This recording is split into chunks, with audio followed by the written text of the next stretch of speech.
L'une des choses qui a amené ce problème, c'est parce que tellement qu'on cherchait à s'en sortir de la vie, on n'a plus le temps pour s'entretenir.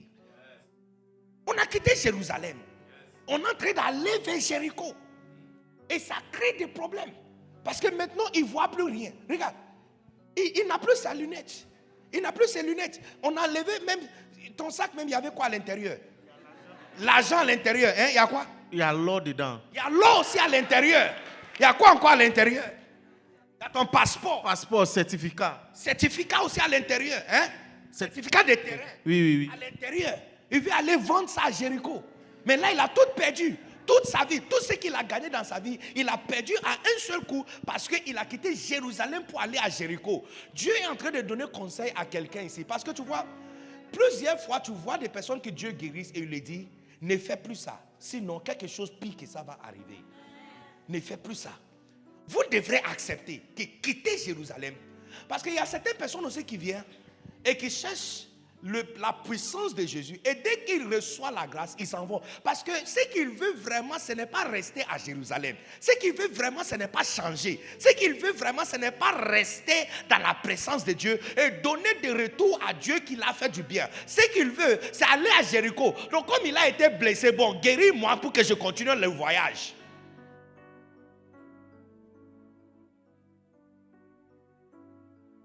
La deuxième chose que je veux que tu comprennes, ce n'est pas Dieu qui a fait venir le problème sur ce voyage. La Bible dit qu'il est tombé dans la main des brigands. Ça, c'est la vie réelle.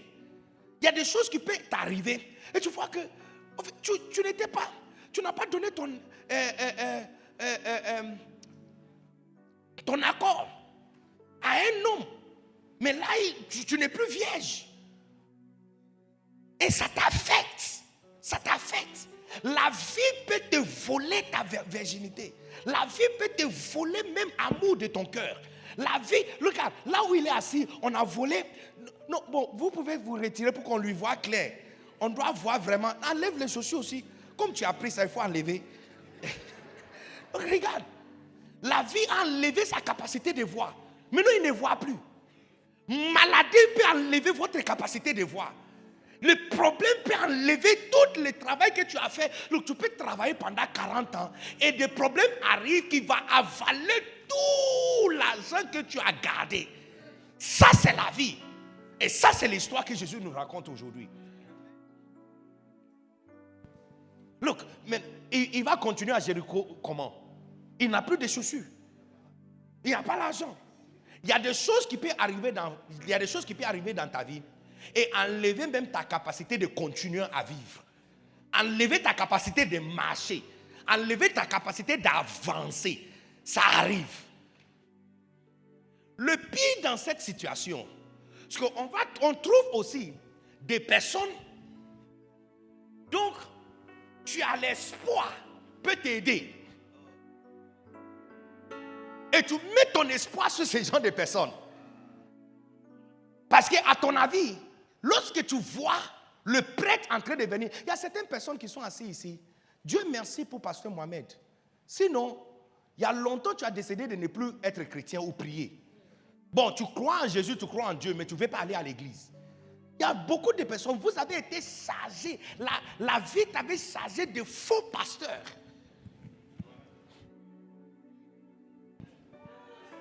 Ils t'ont frappé et fait tellement du mal que tu as pris la décision de ne plus jamais aller à l'église. Parce que tu as fait confiance à quelqu'un qui est censé te guider pour aller vers le Seigneur. Et la personne a fini par te laisser tomber. Et ça, c'est l'histoire de cet homme. Ce n'est pas encore fini pour cet homme. Il a vu aussi un autre chrétien. Un lévite qui est censé d'avoir compassion sur lui. Look, il y a beaucoup de personnes qui quittent nos églises à cause de d'autres chrétiens. Il y a des personnes qui quittent l'église, pas parce qu'ils n'ont pas envie de servir Dieu. Mais il y a un autre frère à l'église. Ou il y a une soeur à l'église. Ça sert à quoi de venir à l'église et de lever ta main pour adorer Dieu quand tu as un loup gourmet gospel? Est-ce que tu connais le gourmet gospel? Il y a gourmet et puis il y a gourmet gospel. Et puis c'est loup Quand c'est un frère ou une soeur qui t'a donné cette gourmet chrétien et la personne chante ou il fait quelque chose sur l'estrade. Donc,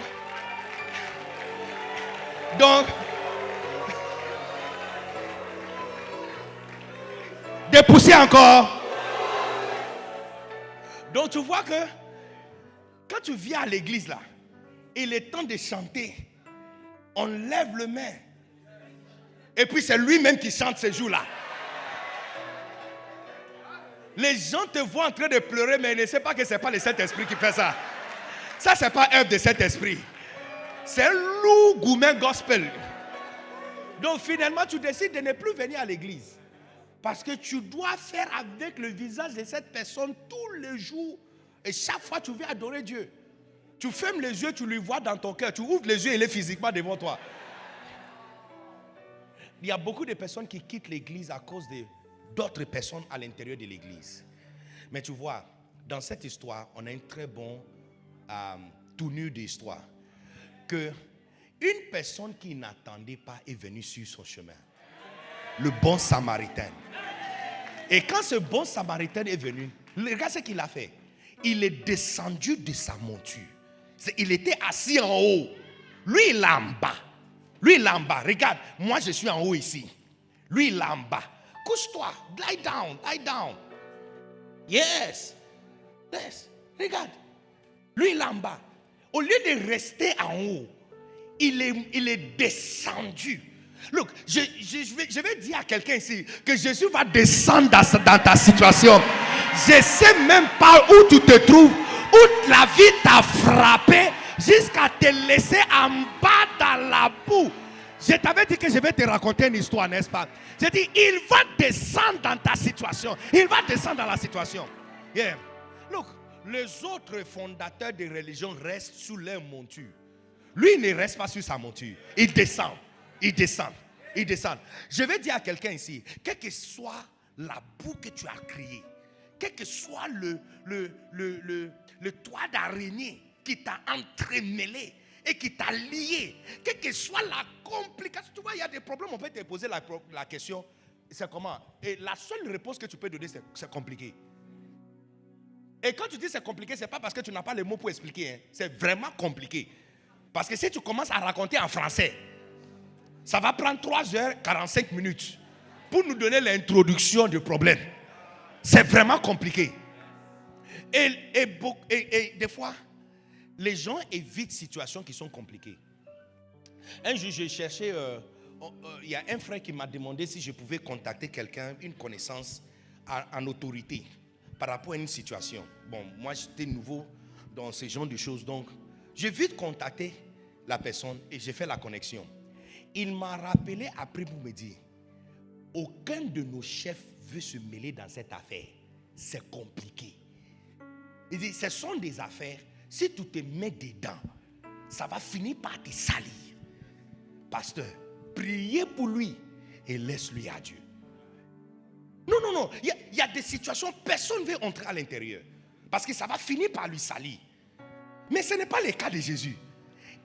En fait, c'est comme s'il s'en fout de quelle boue se trouve autour de toi, quelle saleté se trouve autour de toi, quelle maladie se trouve autour de toi, quelle mauvaise odeur se trouve autour de toi. Il va descendre de sa monture et rentrer à l'intérieur. C'est pas fini, la Bible dit, il a versé d'huile. Ça, c'est le Saint-Esprit. Ce matin, Jésus va verser d'huile à l'intérieur du plaid de quelqu'un. Je t'avais dit que je vais te raconter une histoire. Et puis, la Bible dit, il a versé aussi du vin. Ça, c'est son sang. Ça, c'est son sang. Ça, c'est son sang. Pour purifier. Ça, c'est son sang. Il a versé du vin à l'intérieur. C'est pas fini. C'est pas fini. Je suis en train de te montrer ce que le bon samaritain va faire. Le thème de ma prédication ce matin, c'est une visite du bon samaritain. Une seule visite. Une seule visite. Est-ce qu'il y a quelqu'un qui veut une visite du bon samaritain? Ce type de samaritain qui verse du sang à l'intérieur pour purifier la personne. C'est pas fini. Au lieu de monter encore sur sa monture, il a pris la personne, lui déposé sur le cheval et puis lui il marchait. Look, je sais que la vie t'a humilié. et t'est amené bas. Mais après, aujourd'hui, je te donne exactement 24 heures. Dans la boue où tu te trouves, dans le trou où tu te trouves, et dans le niveau de complication où tu te trouves, il va te soulever et te placer encore sur sa monture.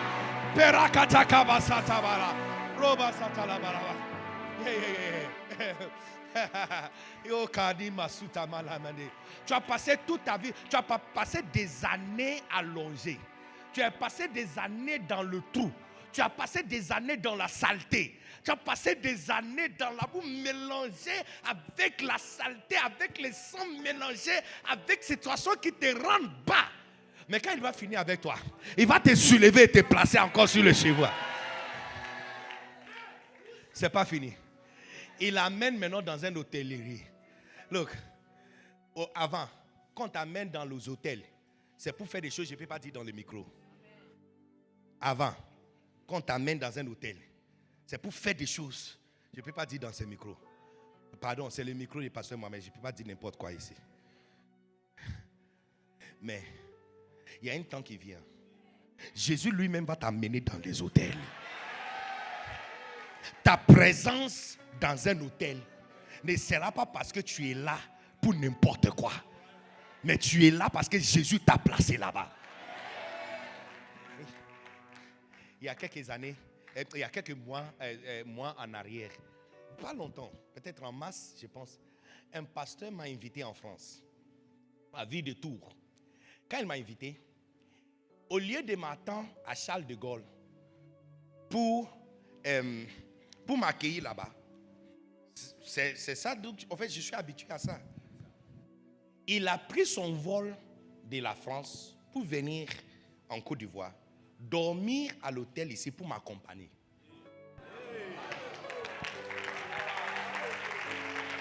Et puis, quand il m'a amené à Tours, quand on est arrivé, il m'a conduit dans l'hôtel Hilton. Dans la suite, la plus grande chambre de Hilton, toute la chambre est vitrée avec un superbe vue à la Loire. La Loire, c'est le fleuve le plus large de la France. Tu vois, quand je suis parti, avant là, quand je vais dans les hôtels, c'est pour chercher des clients qui vont acheter les choses que je